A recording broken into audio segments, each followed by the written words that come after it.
Morning. स्वागत है आप सभी का हिंदी की कक्षा में फिर से एक बार। आइए देखते हैं आज क्या पढ़ना है। आपने वाक्य पढ़ा, वाच्य पढ़ा, वाच्य परिवर्तन पढ़ा। आज एक नया टॉपिक लेकर के मैं आई हूँ। ये टॉपिक महत्वपूर्ण है, थोड़ा ध्यान से आप लोग पढ़ेंगे। नया टॉपिक है, ये टॉपिक का नाम है रस। ठीक है, तो रस क्या है, रस किसे कहते हैं, काव्य में रस की क्यों आवश्यकता पड़ती है, रस के कितने भेद होते हैं, रस का क्या काम है, क्या ऐसी चीज़ है जो रस के अलावा हो नहीं सकता विषय वस्तु में। काव्य में रस के बिना वह काव्य नहीं हो सकता।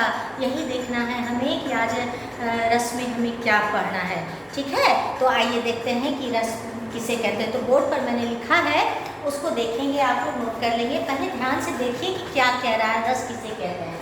तो देखिए, रस कह रहा है कि किसी भी भाषा के साहित्य में रस का महत्वपूर्ण स्थान होता है। किसी भी भाषा, कोई भी भाषा है, उसमें रस का महत्वपूर्ण स्थान होता है। रस से युक्त वाक्य ही काव्य कहलाता है। काव्य वही कहलाता है जो रस से युक्त होता है।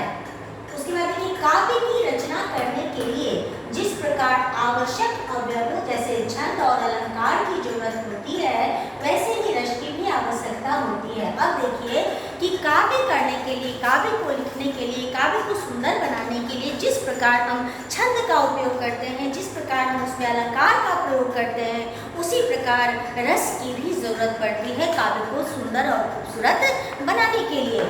फिर देखिए कारण है कि अर्थात अस्थायी भाव जब विभाव, अनुभाव तथा संचारी भावों से परिपक्व होकर सहृदय कहते हैं जो देखता है, सुनता है या पढ़ता है। हम आप कोई भी हो सकते हैं, ठीक है, तो ये हृदय को आनंदित करता है। मतलब जब काव्य हम पढ़ते हैं या जब आप कोई काव्य पढ़ते हैं और उसको पढ़ने से, देखने से या सुनने से यदि आपको आनंद की प्राप्ति होती है, यदि आप अच्छा फील करते हैं, अच्छा महसूस करते हैं, वही रस है। ठीक है, फिर देखिए, रस के 4 अंग, अवयव या प्रकार हैं। अंग बोल सकते हैं आप, उसको अवयव बोल सकते हैं आप, या उसको प्रकार बोल सकते हैं आप, या भेद भी बोल सकते हैं आप। तो 4 अंग हैं रस के। कौन कौन? तो अस्थायी भाव है, विभाव है, अनुभाव है, और लास्ट है संचारी या व्यभिचारी भाव। ठीक है, ये 4 रखिएगा। कभी कभी एग्जाम में पूछ देता है कि रस के अस्थायी भाव कौन कौन है, रस के अवयव कौन कौन है, तो आप चारों के नाम लिखेंगे। फिर देखिए, अस्थायी भाव में क्या कहता है, इसका हमें क्या करना है। यह जो पहला है अस्थायी भाव, उस पर हम लगाते हैं। जो भाव हमारे हृदय में बीज रूप में छिपे होते हैं परंतु किसी व्यक्ति, स्थान या समय को देखकर प्रकट हो जाते हैं, वे अस्थायी भाव कहलाते हैं। अब देखिए, अस्थायी भाव क्या है।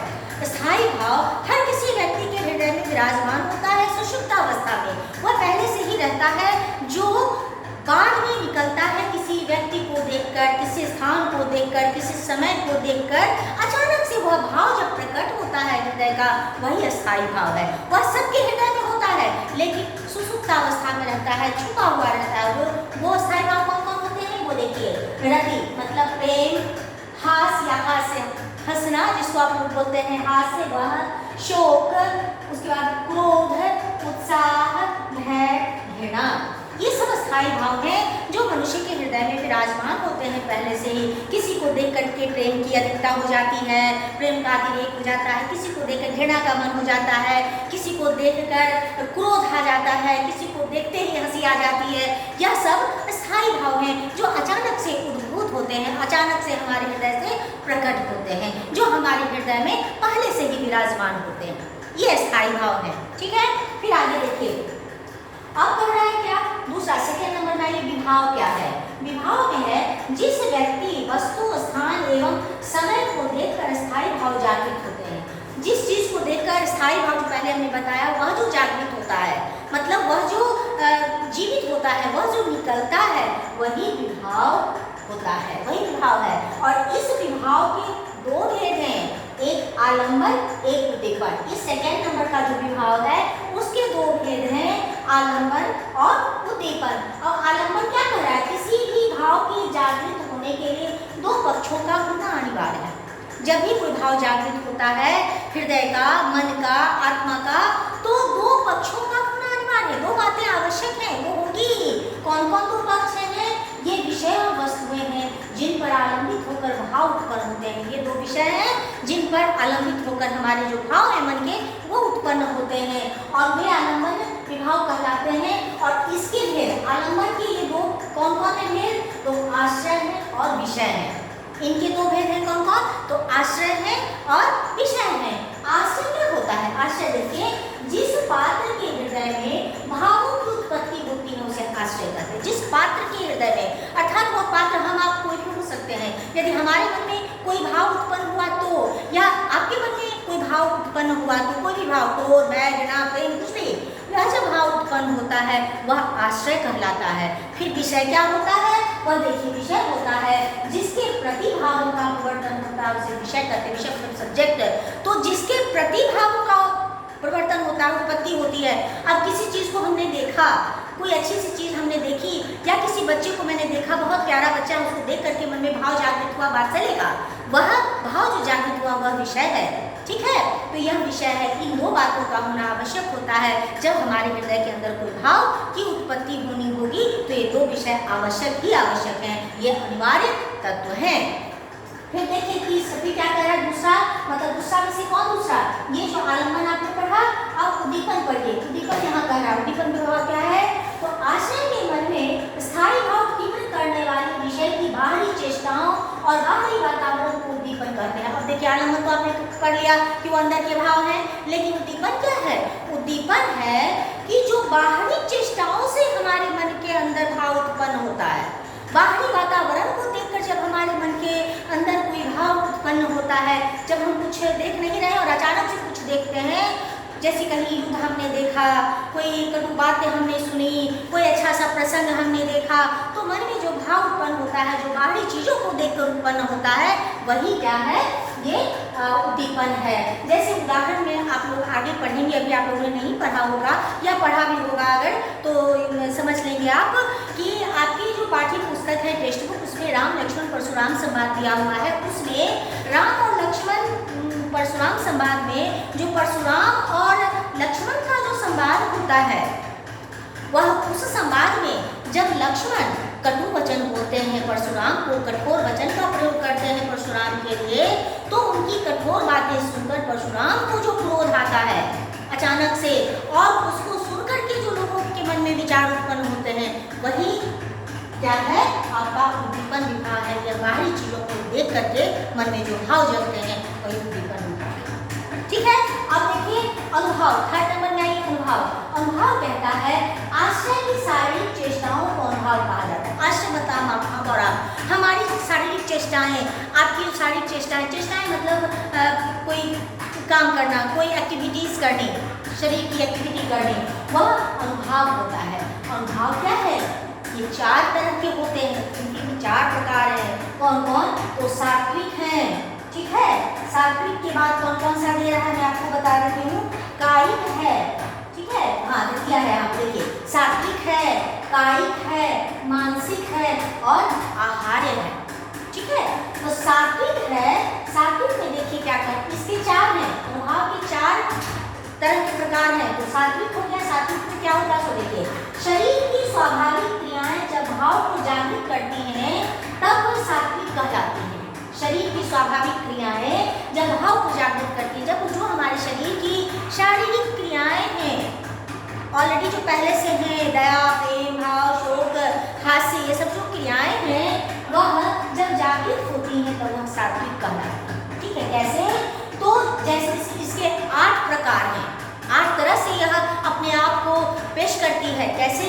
तो देखिए, पहले शरीर की गति रुक जाना। शरीर की गति रुक जाना मतलब निश्चेष्ट हो जाना, प्राण का न रहना, अचानक से किसी की शरीर की गति रुक गई, शरीर ने काम करना बंद कर दिया, वह सात्विक में आता है। फिर देखिए सेकंड में पसीना आना, पसीने का आना, स्वेद का आना, मतलब पसीना आपको परिश्रम करते हैं तब भी आता है, पसीना आपको डर से भी आता है, पसीना आपको क्रोध से भी आता है, पसीना आपको भय से भी आता है, ठीक है। तो यह पसीने का आना भी सात्विक में है। फिर देखिए रोए खड़े हो जाना, रोए, हमारे जो रोम हैं हमारे जो शरीर के रोए हैं वह खड़े कब होते हैं? जब हम रोमांचित महसूस करते हैं, किसी चीज़ को हमने देखा, दृश्य को देखा, उस दृश्य को देखकर, उस नज़ारे को देखकर हमारे शरीर के रोए खड़े हो गए। रोमांच कर देने वाला जो दृश्य होता है और हमारे रोंगटे खड़े कर देता है, वह भी सात्विक प्रवृत्ति में आती है। फिर देखिए स्वाभाविक ढंग से आवाज़ का न निकलना, और जो हमारी और आपकी आवाज़ है, स्वाभाविक आवाज़, वह जब आवाज़ हमारी नहीं निकलती है तरीके से, हमारी आवाज़ में बिखराहट आ जाती है, विवर्णता आ जाती है। जैसे जब हम बहुत क्रोध में आ जाते हैं तो हमारी आवाज़ बदल जाती है, क्रोध के कारण हम थरथराने लगते हैं।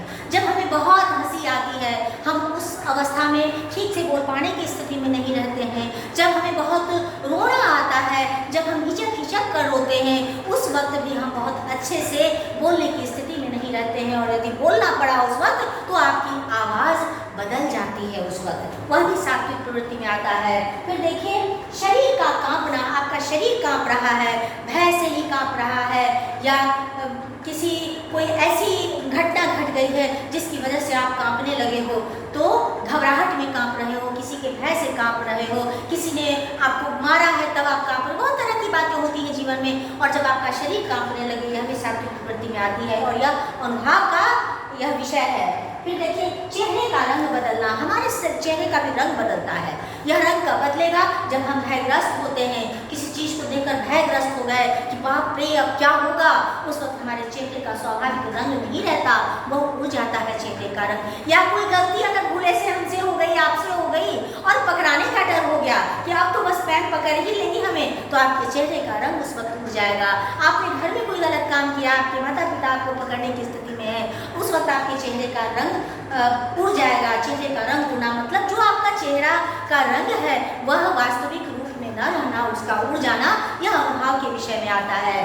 फिर देखिए आंखों से आंसू निकलना, अचानक से आंखों से आंसू का निकल आना। जब बहुत आप दुखी हो जाते हैं तो आंखों से आंसू निकलते हैं, जब बहुत आदमी खुश होता है उस वक्त भी आंखों से आंसू निकलते हैं, यह भी सात्विक प्रवृत्ति में आता है। फिर देखिए शरीर का चेतना शून्य हो जाना, मतलब शरीर में प्राण है लेकिन चेतना शून्य हो गया वह, अर्थात बेहोशी की स्थिति में आ गई वह, कोमा की स्थिति में आ गई वह। किसी भी शोक संदेश को सुनकर डर से या कोई और वजह हो तो चेतना शून्य जब शरीर हो जाता है, वह भी सात्विक प्रवृत्ति में आता है। यह फर्स्ट है, सात्विक है। सेकेंड कायिक है। कायिक में देखिए क्या कह रहा है, कायिक कह रहा है कि ये शरीर की कृत्रिम चेष्टाएं हैं, शरीर की यह कृत्रिम चेष्टाएं, मेरी अंदर की अनुभूति नहीं है, ये मैंने बनावटीपन से किया। क्या किया? ये आश्रय के अधीन होती है और उनकी इच्छा पर निर्भर करती है। जब हमारी इच्छा होगी तभी हम अपने शरीर के अंगों को जैसे मन होगा वैसे करेंगे, यह कायिक में आता है, ठीक है। और जैसे किसी से डर कर छिप जाना, ठीक है, हम किसी से डरे तो हम घर में छुप गए, या हमने अपने मन से किया। किसी के सामने विनम्र निवेदन करना है तो हमने हाथ जोड़ करके उनसे निवेदन किया, यह हमारी इच्छा है, तो हमने किया, हमने अपने शरीर के दोनों हाथों को जोड़ा, यह मैंने किया, ठीक है, यह कायिक में आता है। अब आइए मानसिक, ये थर्ड नंबर मानसिक। मानसिक क्या कर रहा है? मानसिक कह रहा है कि ये मन की वृत्ति से उत्पन्न होता है, ये हमारे मन से उत्पन्न होता है। जैसे आमोद प्रमोद अर्थात मनोरंजन इत्यादि, यह हमारे मन की वृत्तियाँ हैं कि मनोरंजन मतलब खेल कूद से संबंधित मनोरंजन, या आनंदित होने के लिए फिल्मों का देखना, सिनेमाघर में जाना, खेल खेलना, गपशप लड़ाना, यह सब जो हमारे मन की वृत्तियाँ हैं वह मानसिक क्रियाकलापों को बताती है कि हमारा मन क्या कर रहा है, हमारे मन के अंदर जो भाव है उन भावों को हम कैसे निकाल रहे हैं। फिर आइए चौथा नंबर आहार में। आहार कहता है कृत्रिम वेश रचना करना, बनावटी वेश का रचन करना, मतलब हम जो हैं हम अपने रूप को ऐसा बना लिए जैसे कृष्ण भगवान बन जाना, शंकर भगवान बन जाना, किसी और अन्य लोगों का, बड़े लोगों का रूप महात्मा गांधी बन जाना, विवेकानंद बन जाना। तो यह जो है जैसे आपकी किताब में आएगा फिर पाठ्य पुस्तक में कि गोपियों ने श्री कृष्ण का रूप धर लिया था, इतने प्रेम में वो पागल हो गई थी कि गोपियों ने श्री कृष्ण का रूप धर लिया था, और रावण ने ब्राह्मण का रूप बना करके सीता को छला था, ठीक है।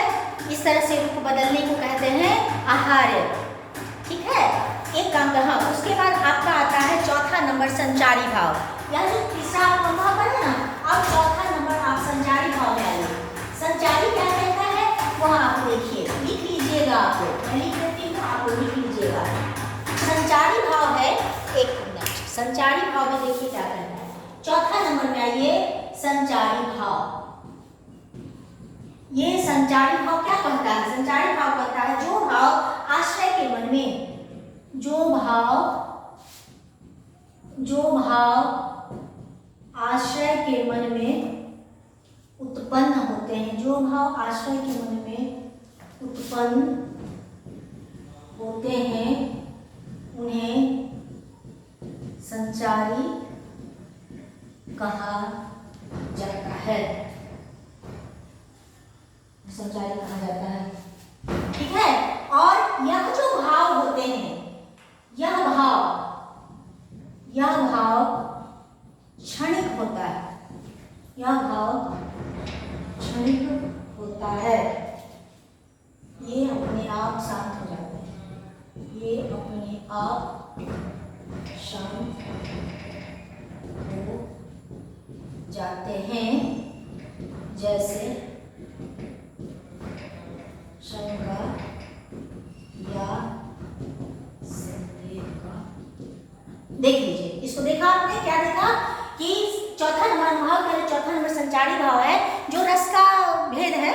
तो वो जो है संचारी भाव क्या कह रहा है कि जो भाव आश्रय के मन में उत्पन्न होते हैं उन्हें संचारी कहा जाता है। वे भाव जो आश्रय के मन में अर्थात हमारे और आपके मन में जो उत्पन्न होता है वह संचारी भाव होता है। लेकिन इसमें क्या है, यह क्षणिक होता है, यह भाव क्षणिक होता है, यह परमानेंट नहीं रहता, यह पानी के बुलबुले के समान होता है, कभी आया कभी शांत हो गया। जैसे किसी बात की शंका हो जाना, अचानक से आता है, पहले से कोई मन में शंका नहीं होती है, कोई संदेह नहीं होता है, लेकिन अचानक से किसी बात का संदेह हो जाना मन में, किसी बात को लेकर के यह सोच लेना कि क्या कहीं यह तो नहीं, ये बात तो नहीं, ये बात तो नहीं, लेकिन फिर वो अचानक से फिर समाप्त हो जाते हैं, वह संचारी भाव में आते हैं। तो आज के लिए आप इतना ही रहने दें, और अगले क्लास में मैं फिर आती हूँ तो आप लोगों को मैं बताती हूँ कि रस के कितने भेद हैं, रस के 9 भेद हैं, उन 9 भेदों का नाम मैं बताऊंगी, और जो वो 9 भेद हैं उन 9 भेदों के जो स्थायी भाव हैं उनको मैं बता दूंगी, और सबके उदाहरण मैं आपको बता दूंगी।